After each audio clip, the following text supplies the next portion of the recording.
আমরা সাংবাদিকদের সাথে আলাপ করে আপনারা সাইডে যান, যারা জবাব চাচ্ছে তারা সামনে আসেন। যারা জবাব চাচ্ছেন তারা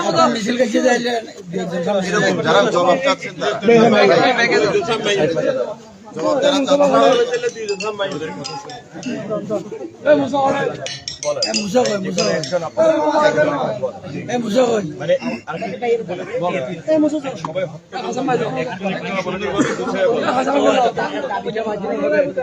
আমাদের এখানে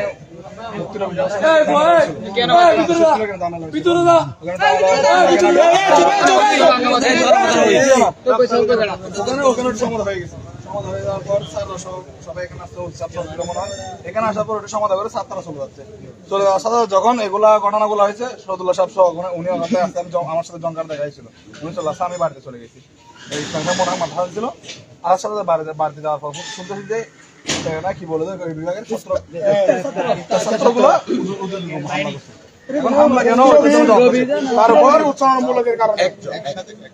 তারপর এখানে এলাকার মানুষ আসছে, এলাকার মানুষ বলতেছে ওনারা যখন আমাদের এলাকার মানুষ, ওনারা শিক্ষক আছে দুটা এলাকার মানুষ, ওনাদের উপর কি জন্য হামলা হয়েছে ওরা জবাব চাওয়ার জন্য আছে।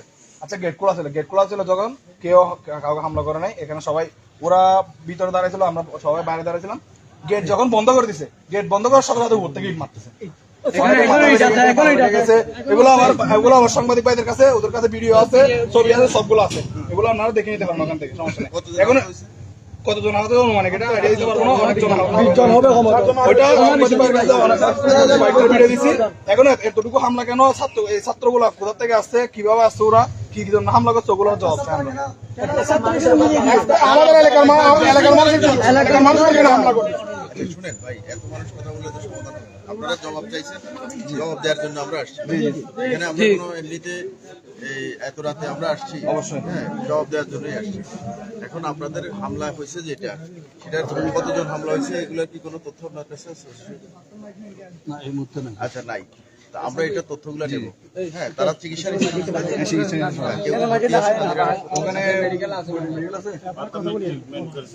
সবাই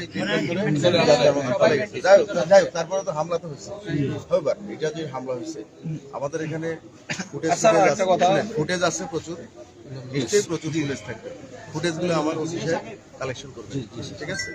আমি যে একটু বলি, সার্বিক পরিস্থিতি বিবেচনায় নিয়ে মাদ্রাসা কর্তৃপক্ষ বাস্তব অবস্থা বিবেচনায় নিয়ে তাদের অভ্যন্তরীণ তাদের বিষয়ে আমরা আসলে খুব বেশি আমাদের মতামত প্রকাশ করার মতন অবস্থা নাই, যেহেতু এটা বিভিন্ন একটি অর্থাৎ বেফাক দ্বারা বলে ফেলে। তো তারা অলরেডি মাদ্রাসা 10 দিনের জন্য ছুটি ঘোষণা করেছে এবং অভ্যন্তরীণ যে বিষয়গুলো ঘটেছে সেটার জন্য অর্থাৎ মাদ্রাসার সুরা কমিটি তারা তাদের মতন একটা সিদ্ধান্তে যাবে। আর যেই হামলার ঘটনা ঘটেছে, আমরা বলবো যে এইভাবে মিছিল করে জবাব আসলে পাওয়া যাবে। জবাব চাইতে হলে যারা ভিকটিম তারা অ্যাজ আর্লি অ্যাজ পসিবল আগামীকালকে এখানে একটা অভিযোগ দায়ের করবে, থানায় অভিযোগ দায়ের করবে। থানায় অভিযোগ দিলে আমরা ওই যে আমাদের ফুটেজ আছে, যেহেতু সাংবাদিকদের কাছে ফুটেজ আছে, আশেপাশে যেহেতু এটা মানে এখানে আশেপাশে অনেক সিসি ক্যামেরাও থাকতে পারে, ঠিক আছে? এই ফুটেজ ধরে অ্যাকচুয়ালি যারা দায়ী বা এর পিছনে যদি কোনো ইন্ধনদাতা হয়, ওনারা ঠিকই খুঁজে বের করে তাদের বিরুদ্ধে আমরা আইনানুগ ব্যবস্থার জন্য আগাবো। একটা বিষয় হচ্ছে, সমস্যা হয়েছে মাদ্রাসা, এরা সব ছেলে বের হয়ে, মাদ্রাসারা বের হয়ে রুট ব্লক করে ফেলছে। এটা হচ্ছে আমাদের রুটটা হচ্ছে মেডিকেলের রুট, ঠিক আছে? এদিকে অনেক রুগী কি করে সবকিছু আমাদের সামনে আছে, ক্যামেরা আছে, আপনার ফুটেজ নিতে পারবেন। সব ছাত্ররা রিক্সাওয়ালা বলেন, সিএনজিওয়ালা বলেন, এখানে অনেক সিএনজি আছে, সিএনজি চালক আছে সবার উপর। বুঝতে পারছি, আমরা সেগুলো জেনেই তো আমরা এখানে আসা। এখানে এত রাত 12টা পার হয়ে গেছে, উপজেলা নির্বাহী অফিসার এসিল্যান্ড ওসি সাহেব, ওসি তদন্ত, আমাদের রাজনৈতিক নেতৃবৃন্দ আছে, পুলিশের মোটামুটি আমাদের যা ফোর্স আছে, যা আমাদের যা সক্ষমতা আছে, এখানকার আইন সমাধান করে দিছে, প্রশাসন এসে সমাধান করে দিছে। সমাধান করার পর আবার এরা উচ্ছৃঙ্খল করে এলাকার মানুষের উপর হামলা করতেছে, রুট ব্লক করতেছে। যেমন ধরুন এটা অনেক কয়েকটা গুন্ডা আর কোনো কিছু হতে পারে না, বাড়ি নিয়ে বের হয়ে যায়। হাটাদের মাথার মধ্যে রাস্তার মধ্যে হামলা করে, এখানে যদি কিছু রাস্তার মধ্যে হামলা করে, আমরা নিরহ জনগণ আমরা হাঁটতে পারবো না। এক দ্বিতীয় ধরে গেছে, আমি কোন ইসলামের মধ্যে আছে আমি বলতে চাই, কোন ইসলামের মধ্যে আছে আমি বলতেছি, রাস্তা ঘাট এগুলা ব্লক করে, দোকানপাট বন্ধ করে, কোন ইসলাম কোন আমার নবীর মধ্যে কোরআন হাদিসের মধ্যে আমি পাই নাই। আমি এই মাদ্রাসা লেখাপড়া করছি, যদি পাইয়ে থাকে তাহলে আমাকে দেখাইতে বলেন, আমি রাস্তা বন্ধ করে আপনার ইমোশন বুঝি তো, আমার রুগী খাইতে দেয় নাই। আপনার ইমোশন বুঝি না, আপনার ইমোশন বুঝি বলে তো আমরা আছি এখানে। আমরা যেটা ঘটনা ঘটছে, যেটা ঘটনা ঘটছে, আপনাদের বললাম তো যে যেই ঘটনা ঘটছে এটার জন্যই তো আমরা আসছি। রোড ব্লক করছে, স্টুডেন্টরা বিভিন্ন জায়গায় রোড ব্লক করে, বিভিন্ন সময় রোড ব্লক করে। এখানেও কেন ঘটছে সেটাও যদি তাদের বৈধ না হয় সেটার বিরুদ্ধে ব্যবস্থা হবে।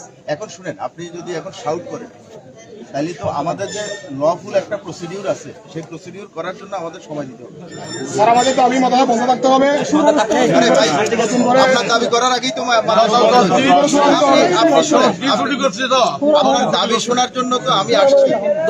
আপনার এই দাবি যেটা, এটার আগেই তো আমাদের সিদ্ধান্ত হয়ে গেছে। নতুন করে সুরা দিতে হবে, নতুন করে ভাই আপনি চাইছেন, জবাব চাইছেন না? কি জবাব চাইছেন? শুনেন, কি জবাব চাইছেন? বন্ধ থাকতে হবে। না এখনো জবাব চান নাই। এখন নতুন জবাব আসতেছে তো, এগুলো পরে দিয়ে। আগে যে জবাবগুলো চাইছেন সেগুলো সমাধান করছি না। এখন আপনারা যার বাসায় চলে যান। এই এলাকার আইন শৃঙ্খলা রক্ষায় পুলিশ ম্যাজিস্ট্রেট ব্যবস্থা নেবে এবং যদি কোনো ঘটনা ঘটে আমরা আমাদের মতন সর্বোচ্চ বল প্রয়োগ করব। আপনাদেরকে 5 মিনিট সময় দিলাম, এই এলাকা ত্যাগ করবেন।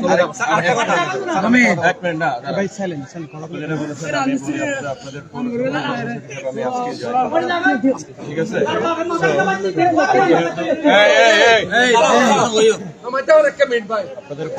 প্রশাসক হিসেবে আমি আজকে জয়েন করেছি। প্রশাসক হিসেবে পৌরসভা এলাকার সেটা আমরা আগে শুনেন। আমি যেহেতু আপনার এসিল্যান্ড, আমি প্রশাসক, আবার আমি এক্সিকিউটিভ ম্যাজিস্ট্রেট। আমি আমার মতো করে পৌরসভার মাধ্যমে, লোকাল থানার মাধ্যমে লিয়াজা করে পরবর্তীতে যাতে এরকম কোনো সমস্যা যাতে না হয় আমরা সেই ব্যবস্থা নিব। শেষ। তার মানে মাদ্রাসায় ওরা পরবর্তীতে আসলেও সেটা আমরা দেখব, যাতে না আসে আমরা সেটা চেষ্টা করবো। শেষ।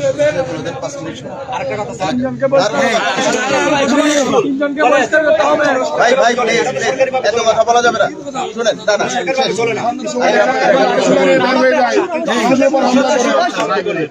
আমরা কি করতেছি, এরা যদি মাদ্রাসা লেখাপড়ার সময় যদি আমরা যদি আন্দোলন করে রাস্তা বন্ধ করে, আমরা বললাম তো 5 মিনিট সময় দিলাম। আপনাদের সবার